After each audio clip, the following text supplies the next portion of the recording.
Good evening. Together we'll crack it, says the new campaign against crime, and that's what we hope to do tonight. Crack some of the cases that detectives can't solve on their own. Maybe you'll see a face that you recognise or a pattern of events that seems familiar. The detectives in question are here in the studio. The programme's live, as always, and however you might help on any crime, they're waiting for your call. The number, as always, is 01811 8055. We're hoping to unravel several cases tonight in particular. A robbery in Hartlepool by a gang with walkie-talkies and a whole series of getaway cars. Fraudsters in Yarmouth who took home videos of themselves and then left the cassette behind. And the killing of 20-year-old Lynette White, who was found stabbed in a flat in Cardiff. And also later on in the programme we'll have news on how investigations are proceeding into last month's cases. We start with the reconstruction of a firebombing in Chester. The devices that were planted in 4 estate agents are the latest in a series of attacks of arson. For 9 years now, 2 or more people have attempted to set fire to holiday homes in North Wales. The fire raisers have sometimes called themselves the Sons of Glendower. Ostensibly, the attacks have been aimed at English interests in Wales, although Welsh-owned properties have been damaged too, and Welsh nationalists have fiercely denounced the firebombers, accusing them of bringing Welsh nationalism into disrepute. An isolated hillside in Snowdonia. It's a scene that's been repeated throughout North and Mid Wales. Since the fires began in 1979, over 130 cottages have been attacked, an average of over 1 a month.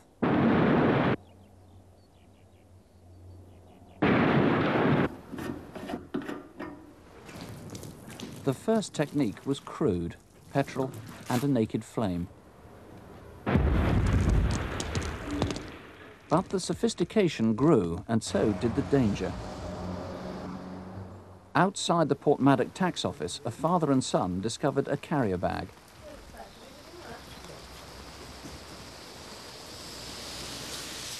The boy actually tugged at some wires. Had it exploded, it could have killed him. In fact, household chemicals are mixed now to make a substance much like napalm. Typically, the bombs are triggered by equity clocks, or legend ones, and they're made in broadly the same way. Distinctive copper-coloured crocodile clips are used, a type made in Japan. The single-stranded wire is of a sort that's used in computers or electric typewriters. Sometimes metal components act like shrapnel.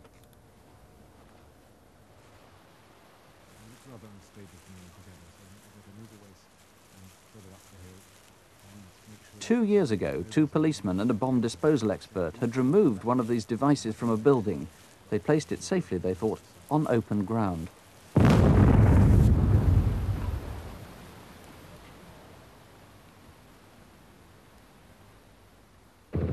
As the attacks continued, evidence about the bombers began to accumulate.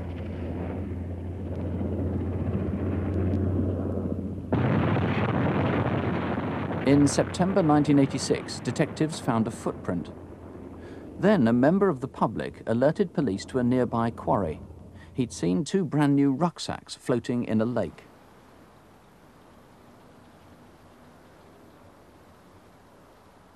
A police dog handler was sent to check them out, and inside one he found a shoe that matched the footprint. It was a size 11 Go Sport sports shoe.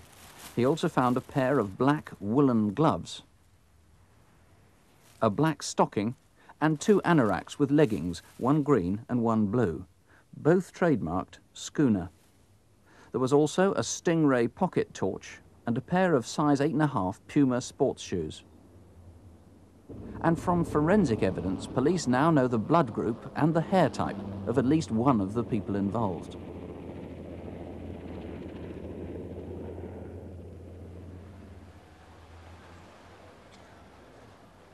It's Saturday, February the 27th. This is Chester city centre.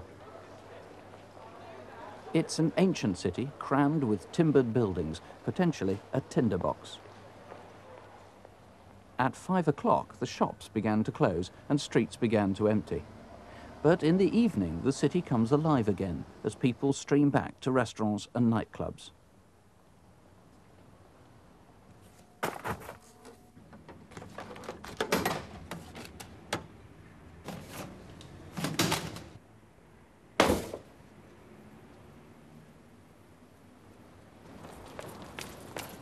And get the fire brigade, Terry. Right, stand back.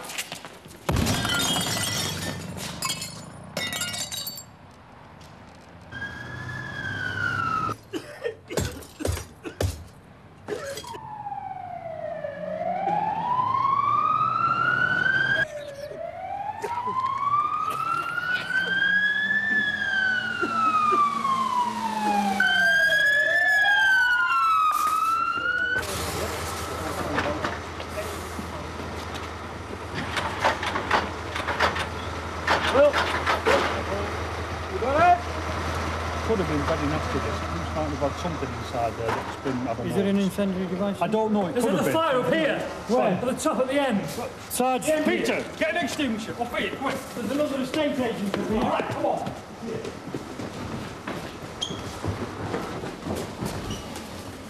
Peter, quick, get an extinguisher. In there, at the bottom. On the side, there. Chief Inspector, urgent. Chief Inspector, go ahead. Yes, a second fire, Beresford estate agents. Can you get all patrols to urgently check every estate agent within the city centre for signs of fire or incendiary devices? It is urgent. Yes, sir. Roger, message understood. Control to all patrols city centre. Could you please make a check of all estate agents' premises, reference possible fires.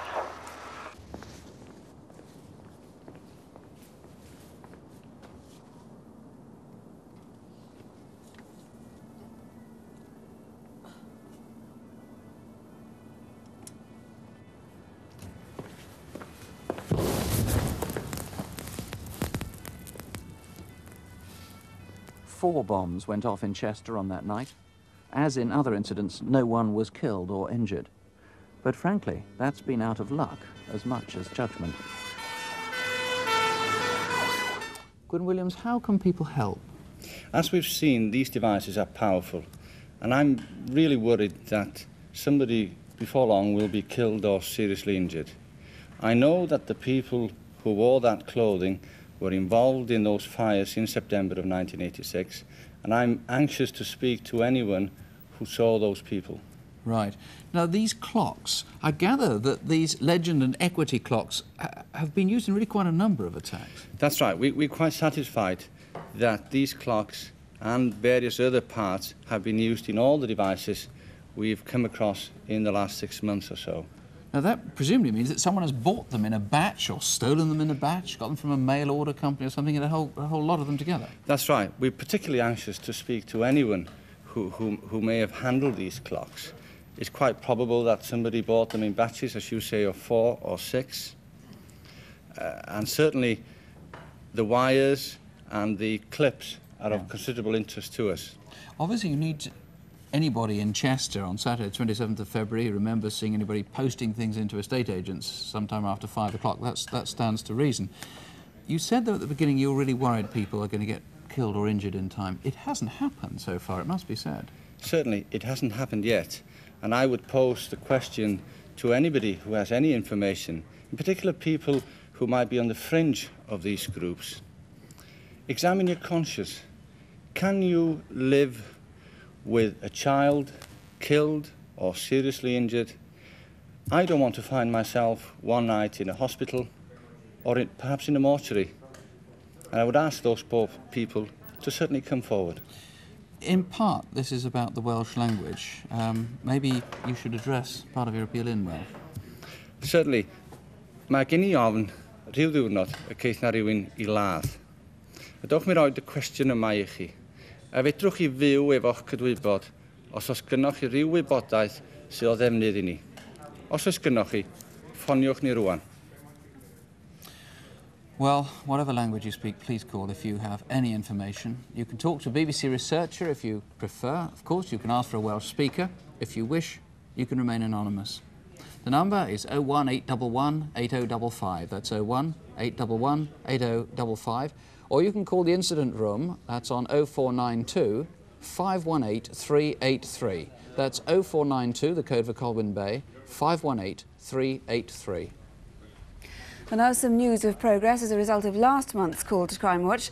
There's been a great deal of activity in the hunt for whoever killed Cathy Walsh.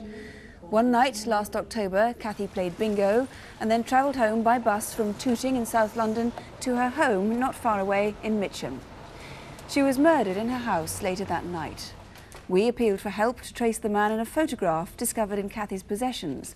And while the programme was still on the air, a man presented himself at Enfield Police Station and he was able to help detectives fill in some details about Cathy's life. In a quite separate development, a viewer's call has put police on an entirely new line of inquiry, which does seem promising, but they've asked us not at the moment to release details. We had rather less success on that extraordinary hold-up in Oxford city centre. Two men attacked a security van, they held the crew at gunpoint, and then in full view of office workers and passers-by, stopped a line of traffic and shot at a police car. The pair fled empty-handed, having failed to break into the security van's vaults. No fewer than 69 names were suggested by Crimewatch viewers, but I have to say police have ruled out most of them. They're still anxious for more leads. We'll let you know what develops. Well, police in Fife have asked us to make yet another appeal about the killing of Lynda Hunter. Lynda disappeared from her home in Carnoustie on Friday the 21st of August last year. Her body was discovered just 5 weeks ago off the Dundee-Kirkcaldy road. Since our last programme, a viewer said he'd seen Lynda's car travelling south to England. In fact, it had been discovered dumped in Manchester. Now, 2 more viewers have come forward, and as a result of their information, police would particularly like to hear from anybody who saw a white Vauxhall Cavalier having its wheel changed on a roundabout just south of the Forth Bridge. There might have been a white Ford or a Maestro van parked nearby.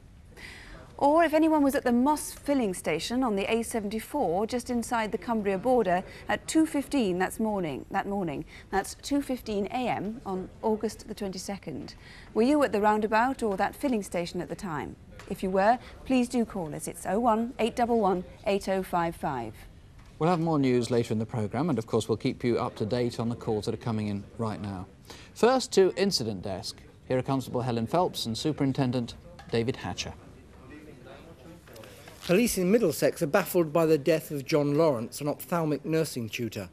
He was murdered sometime between 4:40 p.m. on Sunday the 7th of February and 10 a.m. on Tuesday the 9th in his flat at the back of this house in Isleworth. Several items, like this Nesco compact disc player, are missing from his flat. Now, a distressed cry was heard by a neighbour between 10:30 and midnight on Sunday the 7th, and we're anxious to trace 2 youths who were seen outside his flat about the same time. Although it was cold, one was seen taking off a dark, speckly pullover, revealing a light-coloured T-shirt. He seemed upset and was being consoled by the other. John Lawrence was a homosexual and frequently visited pubs and casinos where he met young men. Although it's known he'd eaten a large lunch that Sunday, a frying pan with a hamburger and chips was found in his kitchen, and the table was laid for one with a choice of 2 different sauces, so maybe he was cooking for someone else. On Monday the 8th of February, his wallet, jewellery, letters and credit cards were found in Twickenham railway station on waste ground by the stairs leading to the Waterloo-bound platform. His Royal College of Nursing diary, one like this, and his watch are still missing. If you were waiting at Twickenham station for the 1:25 a.m. train to Waterloo that night, did you notice anyone acting suspiciously? If so, or if you remember seeing or speaking to John Lawrence after 4:40 p.m. on that Sunday afternoon, please ring us here now. We need to speak to 3 men who we believe might have important information about a series of frauds in Great Yarmouth, Manchester, Somerset and Merseyside. Last June, this house in Yarmouth was rented by 3 men, calling themselves Ronald Silverman, David Silverman and Philip Parry. Using their landlord's name, they opened bank accounts, made false credit agreements and opened a sportswear business. In November they vanished, having fraudulently obtained over £150,000 worth of goods. Their debts in other parts of the country total more than £250,000. When Norfolk police searched the house, they found this video cassette. What was recorded on it was very interesting. These are shots of the premises that the sportswear business was run from. These are shots of Great Yarmouth, but listen to the voices of the men in the car. And I'll go round here and go back up to there. Well, it's outdoor really, isn't it? The Manchester accent belongs to this man. He's 6 foot 2 inches tall. He calls himself David John Silverman. This part of the video was shot at the BBC's Antiques Roadshow in June last year. The man with the briefcase claims to be Ronald Silverman, David's stepson. He has a Liverpool accent, is 5 foot 9 inches tall, and may well have a common law wife and a very young child. The third man, known as Philip Parry, doesn't feature on the video, but was photographed at an exhibition by a local paper. He's 5 foot 8 inches tall with no discernible accent. Now back to the subject of antiques. Have you seen one of these recently? It's a copper diver's helmet, and a similar one was taken from the Dolphin pub on the Fish Wharf at Great Yarmouth. The theft is believed to be connected with the frauds. So if you know the whereabouts of Mr. Parry, Mr. Ronald Silverman, or Mr. David Silverman, or even the helmet, ring us now. Now Crimewatch UK goes international. Police in Holland are hoping you can put a name to this face. It's an artist's impression of a man who was found dead on the 14th of January this year. He was discovered on this stretch of waste ground beside the main A8 and A10 roads outside Amsterdam. The body had been weighted and dumped in a water-filled ditch. Holland's Avro television showed the man's face on their own version of Crimewatch in the hope that someone would recognise him, but they drew a blank. Amsterdam police approached us because the clothes the man was dressed in are all British made, so perhaps he was a British citizen. All his clothes had their labels removed, but police have identified their manufacturers. The jacket and trousers were made by Barber and Sons, and the trouser legs have been shortened by hand. His shoes were size 7, made by Cheney. Take another look at him. He was 5 foot 8 inches tall, and for viewers in the Netherlands, that's 1 metre 70. He's of athletic build and was probably about 25 to 30 years old. He probably wore those glasses most of the time, so if you know who he is, or if you think you've seen him in Britain or in Holland, call us now. Next, we need your help to trace the last owner of a German semi-automatic pistol, which may solve a top-level police inquiry into the supplying of illegal weapons. The gun, a Mauser, carries a serial number 142503. We believe that it was imported into the country by a collector or a souvenir hunter, who then gave it to a middleman. It's that middleman who is crucial to the inquiry, and we only need the collector to identify him. Look at the gun again. Do you remember seeing it in someone's collection? If so, call us now. Last July, we reconstructed the murder of Christopher Cumley, a North London jeweller. On the morning of Wednesday the 17th of June, 2 men came into the shop and Mr. Cumley was shot at point-blank range. Just a few gold chains were stolen. The detectives still hunting the men have recovered these from a garden incinerator in South London. In all, there were 30 watches, mostly Nevada make, and these jewellers' ring cases. They're not from Mr. Cumley's shop, but it's likely they have come from a robbery of another jeweller's. Do you know where? Call us if you can help in any way. The number to ring is 01811 8055. That's 01811 8055. Well, now, a distinctive car could be the key to solving our next case, which is an armed robbery on a van making a delivery to a sub-post office on a housing estate in Hartlepool. In the course of the raid, the gang used no less than 4 different cars. The most distinctive was a red BMW. There are only 6 like it in the whole of the northeast of England. And in the last few weeks before the robbery, several witnesses remember seeing it near the housing estate where the raid took place. For security reasons, we won't be showing any details of the post office van or the robbery itself. Our reconstruction takes place in Hartlepool in Cleveland. This is the central estate on the north side of the town, just a month before the robbery. A local resident, Mrs. Davis, was trying to call her GP.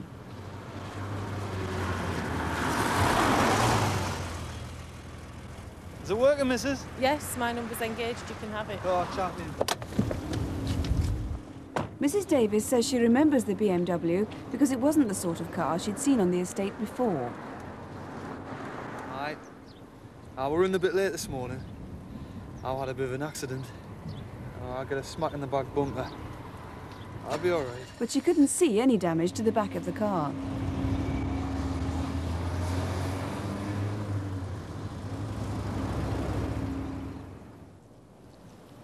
3 weeks later, on another Friday morning, about a mile from the central estate, this woman saw what police now think was a dummy run of the getaway. She remembers the men were smartly dressed and carried walkie-talkies. And the BMW was seen again, this time on the morning of the robbery. At 8:30, near the phone box on the edge of the estate, a man in a trilby hat and camel coat was seen waiting beside it. The robbers must have had specialist knowledge, because in this junction box there are several telephone cables, but they knew exactly which one was connected to the central estate. The phones were still working 10 minutes before the robbery, as in a nearby factory, this clerk was ringing the post office to order some stamps. 10 at 50 and 15 at £1. Bye. Seconds later, all lines to the estate were dead. The regular delivery van was now just entering the estate on its way to the sub-post office.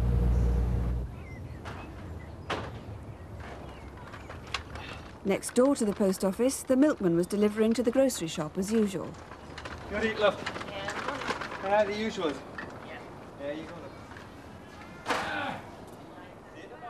The first signs of the impending robbery were probably seen by Jane Robotham, out shopping with her children. 5 minutes. When she's gone, we'll go for it. She was frightened and walked by.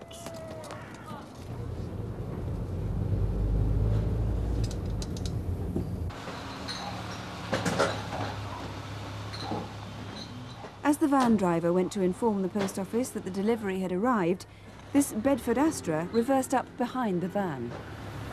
Right, get him down! Get down, you bastard! Get on, son, or I'll wrap this round your neck! Get down!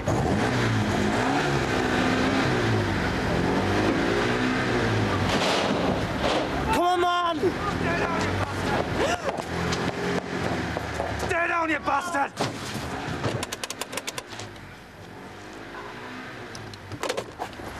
Come on!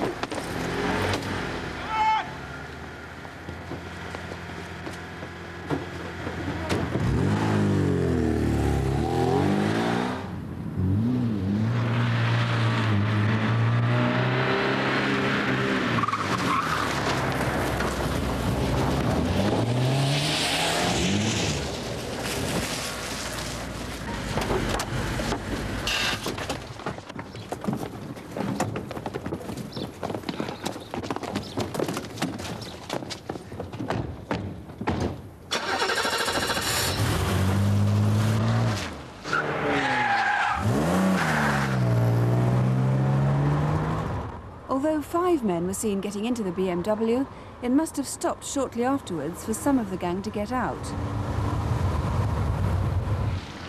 By the time it arrived here, about a mile away, only 2 men were seen leaving it and getting into this silver Granada.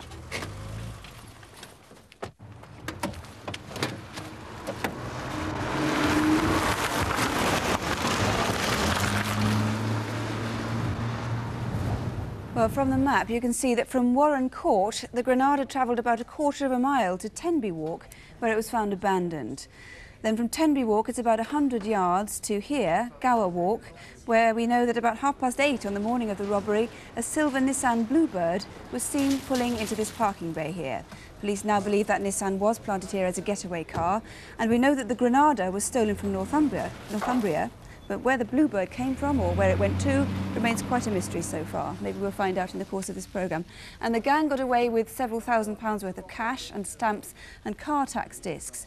Mr Newsome is in charge of the case. The most noticeable, of course, of those cars, as I said, was the red BMW Alpina, which was stolen 6 months before the raid. Where do you think it was during those 6 months? Well, normally a gang would store a car before use in a robbery, but that car had done 2,000 miles and must have been seen in the area, possibly the Tyneside area, and certainly at petrol filling stations. So people must come forward if they saw a car they yes, think and was that. particularly Alpina.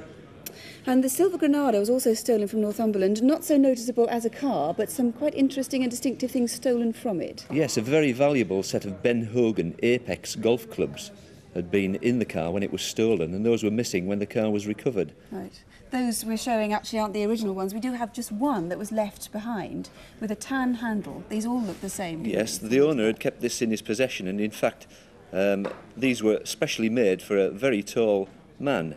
They've been extended by 2 inches, and the handle is leather compared to the normal handle, which is a different colour. So these would be quite useless then to a normal-sized golfer.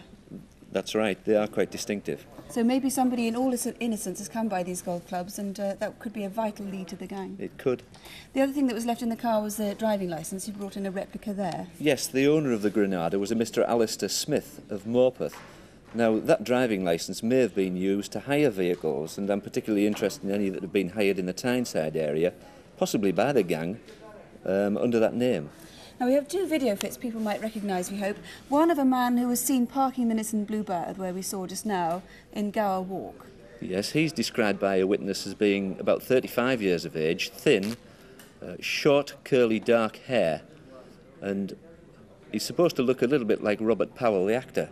And the second one was a man who was seen sitting in the passenger seat of the red Astra van at about the time the telephone cables were being cut. That's right, slightly younger, 30 to 35 years of age. You can see he's got short dark hair with a fringe which actually comes over his forehead, and he was described by the witness as being good looking. Where do you think the gang is from? I do believe the gang's from Tyneside. Right, and the date we're talking about is Friday the 12th of February and the weeks leading up to that. If you recognise any of those cars we showed you, or if you can tell us anything you think might help the police to find these men, please do ring us here in the studio. The number is 01 811 8055, or dial Cleveland Police Direct, and that number is 0642 248 184. That's 0642, the code for Middlesbrough, 248 184. I can tell you we're having a large number of calls on that Welsh arson, or the series of attacks, which included the one in Chester. And one caller says he recognised the waterproof clothes. He rang off without giving his name or any more details, and detectives would like him to call back. Some more results from last month's programme. Nearly 300 viewers called on one appeal alone, that of the murder of Fiona Gallant. Fiona, an 18-year-old, was last seen alive, apparently giving directions to a lorry driver near her home, which was near Colchester. As a result of Crimewatch, detectives now have 40 positive new leads. And after calls to last month's programme, a man was arrested the next day in Eastbourne in Sussex. He's been charged with armed robbery of building societies carried out in Richmond in Surrey and elsewhere around the London area. Because the trial is pending, we can't now give further details at the moment. And thanks to Crimewatch viewers, there have been fresh developments in the Barry Lewis case. Last month we showed a clip from our reconstruction that we'd filmed over 2 years ago. And it prompted 2 very important new witnesses to come forward, fresh witnesses who remember Barry with a man in Essex. Detectives, though, still need to hear from the anonymous caller who led them to a red Talbot Horizon parked in a garage in South London. Please call again, 01 811 8055. That one call could save thousands of wasted man-hours and perhaps save other children's lives. Well, now to Photocall, television's version of the wanted poster, who are suspects caught on photo, film or video. Here again are David Hatcher and Helen Phelps. Can you help identify this man, seen here on the 15th of February in the Cheshire Building Society in Queensferry, North Wales? He threatened staff with a sawn-off shotgun and passed over this note demanding £2,000. The cashier gave him a lesser amount, and he escaped on foot into Station Road. Look at him again. He's a very distinctive man, only about 5'1" to 5'3" tall, and aged about 60. He was wearing a rust-coloured ski jacket with white sleeves and a chest panel. His hair is grey and he has a trimmed moustache. Notice those protruding teeth with the gap in the middle. If you recognise him, ring us now. This man stole a car in Middlesbrough after violently threatening its owner and tying her up in her own home. By the time she freed herself, the car had already been sold to an unsuspecting dealer. She'd advertised her car in the Teesside Times newspaper, and we know that similar adverts in this paper have been answered by the same man. So take another look at him. He may have worked as a taxi driver or possibly as an aircraft fitter, and he's used the names George Durham and Ray Sims. Now watch this space. That man helped hijack a post office van in Leicester last month. Look at him again, this time more slowly. Notice the way his hair is shaved quite high at the temples. This artist's impression taken from the video may be a better likeness. and we believe this is how he looks face on. He's about 25 and 5'8". We also believe he's from the London area. Ring us if you know him. Next, this man armed with a sawn-off shotgun demanded money and got away with over £2,000. Over the past few months, there have been a series of armed robberies at building societies in Yorkshire, and the first was on the 23rd of December last year at the National and Provincial Building Society in Wakefield. 2 months later, at a Sheffield branch of the same building society, a camera caught what appears to be the same man as he left with £1,250. He's described as 25 to 35 years old, 5'8" to 5'9" inches tall, with short, dark hair and a pale complexion. If you recognise him or any of our other Photocall faces, call us now. And the number, as always, is 01811 8055, and your call will be in confidence. It's 01811 8055. We've just had some information that a caller has rung us who appears to know a great deal about the John Lawrence murder. He's promised to call again. Please keep that promise. Please call again this evening, now if you can. It will be in confidence. Nick. Our final film tonight retraces the last 5 days of a young Cardiff woman, Lynette White. Lynette was 20. She lived with and helped to support a boyfriend and was hoping to settle down with him and have children. Instead, on Valentine's Day, Lynette was murdered. This is Cardiff's Docklands, Tiger Bay. Good morning all and welcome to Wednesday Street Life. Bore day Chigid, Frank Hennessy Summer. I'm with you until 12:30. And we're on a bit of a crusade today. Welcome back to Meet for Lunch and to our phone-in on Women at Work and the extent of Red Dragon News, this is Martin Shankelman. Lynette was a practical girl striving to make a living for herself after a troubled childhood. At the age of 18, she turned to prostitution.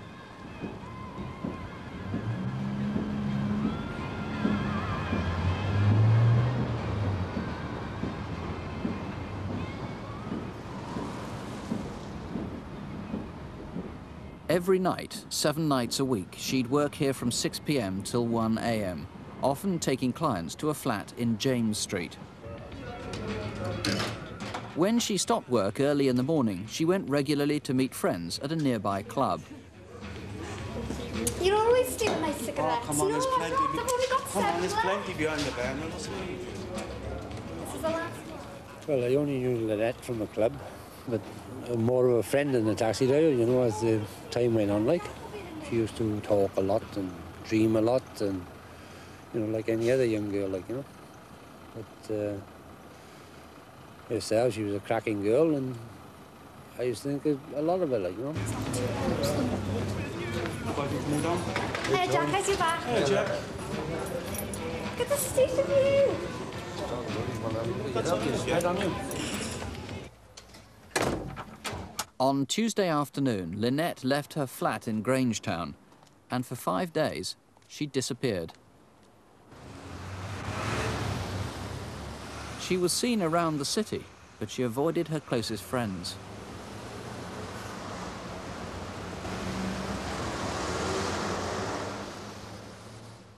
This chemist shop is just around the corner from Lynette's flat, and she came here every Saturday to buy supplies of condoms.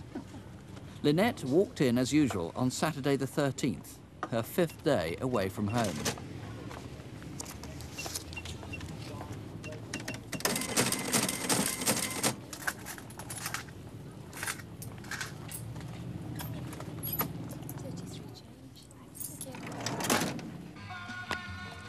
Later on that evening, an old school friend saw Lynette standing outside a disco known as Monty's. Really? That's why I'm looking for my father. Have you seen him? No. You come in. Yeah, I'm sorry. Okay. Lynette almost certainly was not waiting for her father. She hadn't seen him in a year. It's not known if she did meet someone here or left alone, but she stayed here till sometime after 1 a.m. By now, it's Sunday. It's February the 14th, Valentine's Day.